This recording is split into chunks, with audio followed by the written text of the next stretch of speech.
А вы знаете, почему у грузовиков для дальнобойщиков в США кабины настолько просторны, что в них можно полноценно жить, а в Европе водителям приходится мириться с более скромным пространством? Почему американцы предпочитают грузовики с длинноносыми кабинами, а европейцы теми с кабинами над двигателем? В этом ролике вы наглядно увидите, почему американские грузовики такие массивные и мощные, а европейские более компактные и маневренные. Начну, пожалуй, с различия кабин грузовиков. Это место, где водитель проводит большую часть своего времени.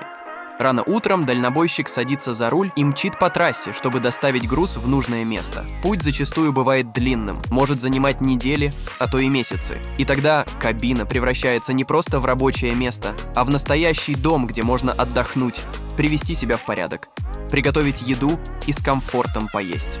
Посмотрим на кабину американского грузовика. В основном в США преобладают длинноносые кабины. Такая комплектация появилась в США в середине 20 века. Причина связана с тем, что большие грузовики требуют мощных двигателей для перевозки тяжелых грузов на огромные расстояния. И такая длинноносая компоновка позволяет устанавливать более объемные агрегаты без ущерба для комфорта кабины. Не менее важный фактор – комфорт. Американские водители проводят недели и даже месяцы в пути, и поэтому важность комфортного жилого пространства стоит на первом месте.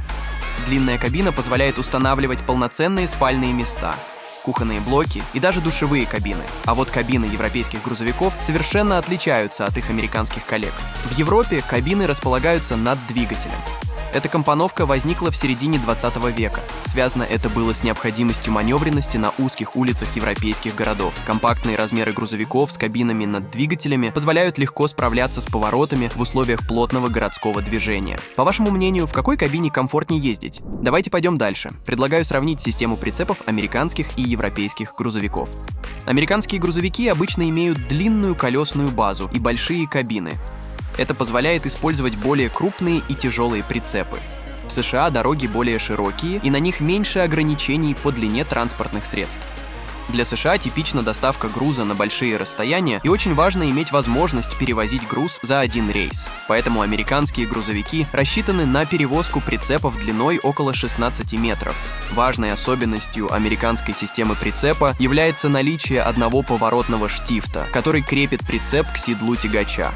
Такая конструкция обеспечивает простоту соединения и позволяет прицепам легко маневрировать на широких и прямых дорогах.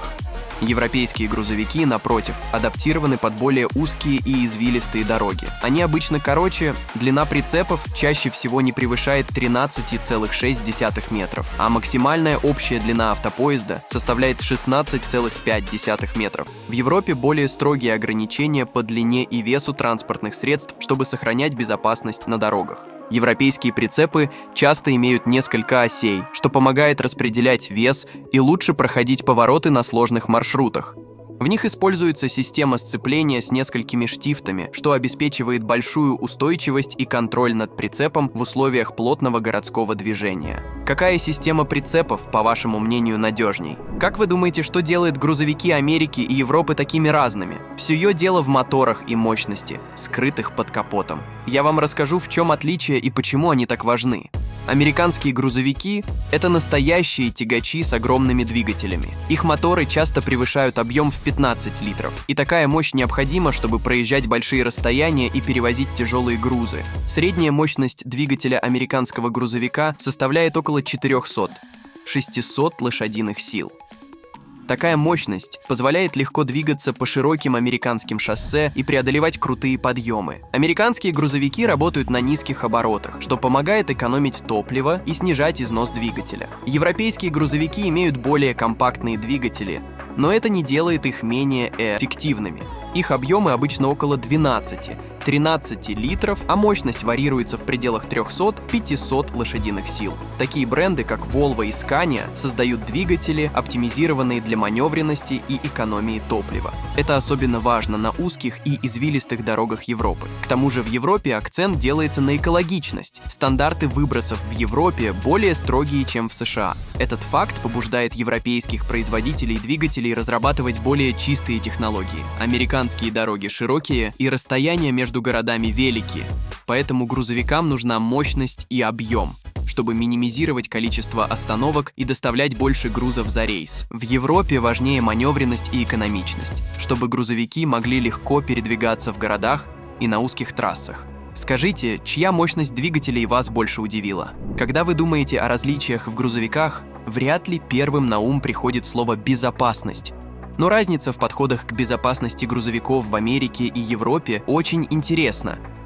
Американские грузовики часто ориентированы на долгие поездки и обширные пространства, поэтому производители фокусируются на прочности конструкции. У них усиленные рамы и крупные бамперы, чтобы минимизировать повреждения при аварии. Часто используются барабанные тормоза, которые надежны и просты в обслуживании, но требуют больше времени для остановки. В США акцент на устойчивость при столкновении. Нормативы требуют, чтобы грузовики выдерживали удары с минимальными последствиями для водителя. Из-за этого в конструкции применяется больше стали. И если вдруг произошла авария, то грузовик останется на дороге и не перевернется. А что входит в систему безопасности у европейских грузовиков? Дальнобойщики Европы сталкиваются с узкими дорогами и частыми остановками. И здесь на первое место выходят технологии, предотвращающие аварии. Например, антиблокировочные системы АБС и системы удержания в полосе. Европейские нормы безопасности, такие как ETA, строгие и требуют современных систем контроля за грузовиками. Многие европейские грузовики оборудованы дисковыми тормозами, которые более эффективны и быстрее реагируют, чем барабанные. Также в Европе большое внимание уделяют защите пешеходов. Грузовики должны иметь системы, снижающие риск травмирования при столкновении с человеком. Что вы думаете о надежности каждой из систем безопасности? Авария – совершенно неприятная ситуация, но можно выйти из нее с минимальными последствиями, если знать, что делать дальше и куда обращаться. Нужно найти грамотного юриста, который поможет получить компенсацию, даже если у вас нет страховки. Компания ДТП Америка помогла получить компенсации на 21 миллион для своих клиентов. Здесь точно ответят на все интересующие вас вопросы. Ссылка в описании.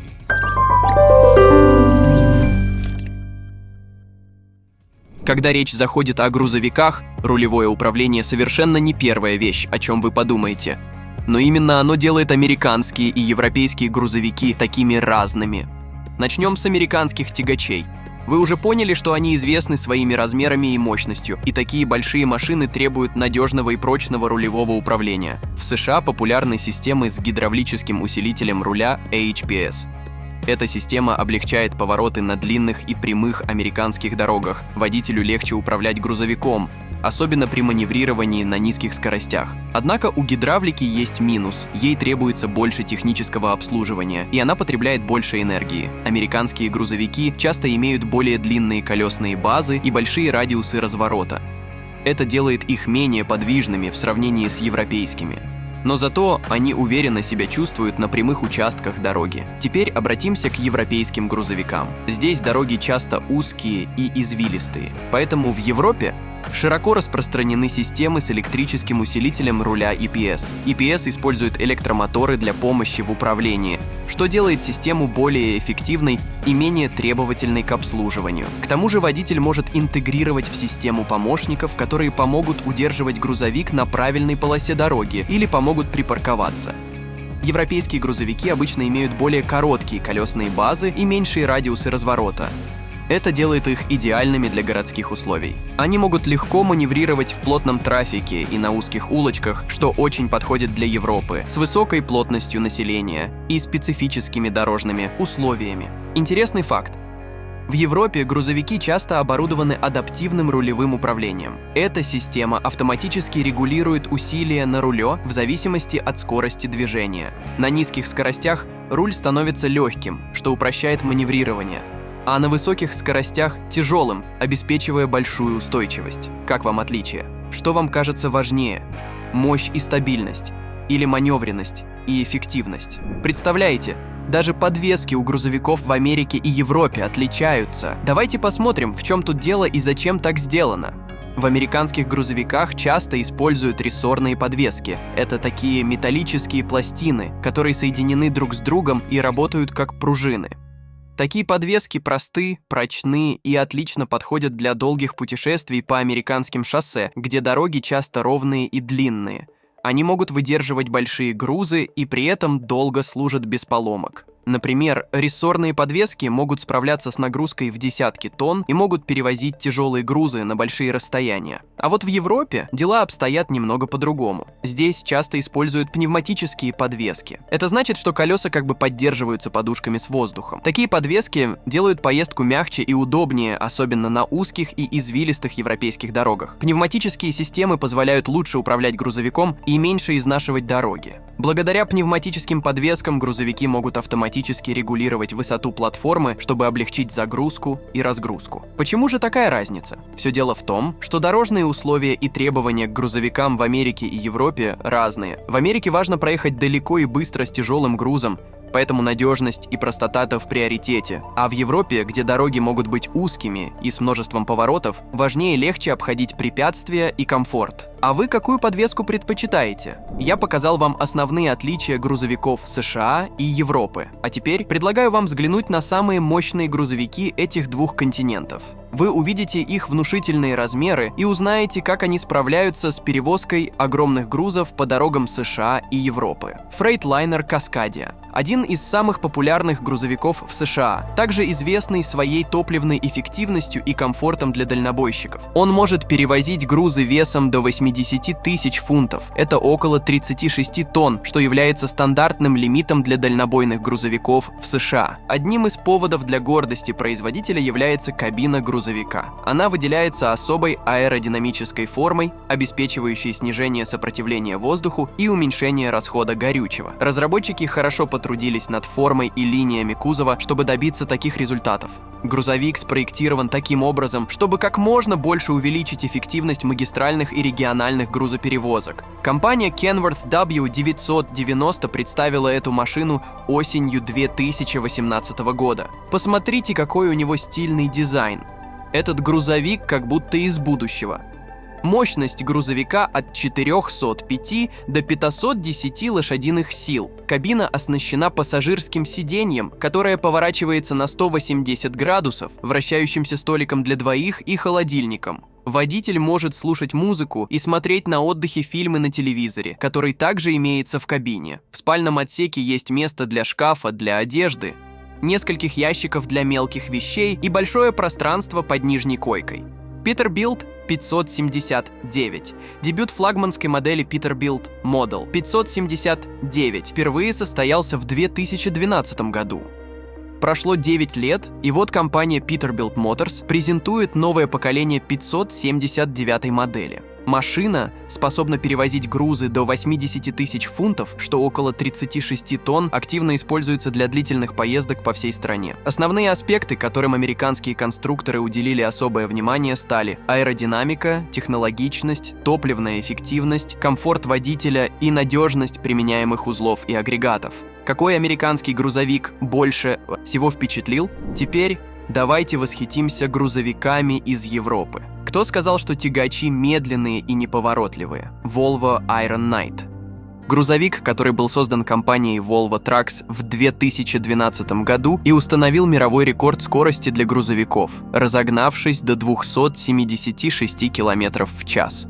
Он оснащен 13-литровым двигателем с 4 турбонагнетателями и мощностью 2400 лошадиных сил, что делает его уникальным среди грузовиков. Этот тяжеловес набирает скорость до первой сотки за 4,5 секунды, а максимальная скорость составляет 276 км в час.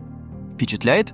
Европеец, который, я уверен, поразит вас своим потенциалом. Mantic X оснащен 6-цилиндровым двигателем D38 мощностью 640 лошадиных сил с рабочим объемом 15,2 литров и высоким крутящим моментом 3000 ньютон-метров. Допустимая полная масса автопоезда может достигать 44 тонн. Дальнобойщики оценили эту машину за легкость управления. Тягач оснащен устройством, которое определяет рельеф дороги и рассчитывает оптимальную скорость и стратегию переключения передач. Это облегчает работу водителя и экономично расходовать топливо. Посмотрите, как удобная кабина. Хочется отметить, что она выполнена в собственном стиле. Человек может провести несколько дней на борту грузовика наилучшим образом, потому что она оснащена всеми удобствами. Эта махина выделяется мощным двигателем и комфортом для водителя. Грузовик может перевозить грузы до 44 тонн и предназначен для длительных маршрутов по Европе. Оцените невероятную роскошь внутри кабины. Кабина тягача оснащена всем необходимым оборудованием для работы водителя. 2 спальные полки, плоский телевизор, климат-контроль, автономный отопитель, холодильник и многое другое. Проезжать долгие километры, находясь в таких условиях, наверняка очень комфортно. Хотели бы прокатиться на таком? Ну вот, друзья, вы увидели, почему Америка предпочитает длинноносые тягачи, а Европа пускает на свои дороги тягачи с двигателем под кабиной. Почему же такая разница? Все дело в том, что дорожные условия и требования к грузовикам в Америке и Европе разные. В Америке важно проехать далеко и быстро с тяжелым грузом, поэтому надежность и простота находятся в приоритете. А в Европе, где дороги могут быть узкими и с множеством поворотов, важнее маневренность и комфорт.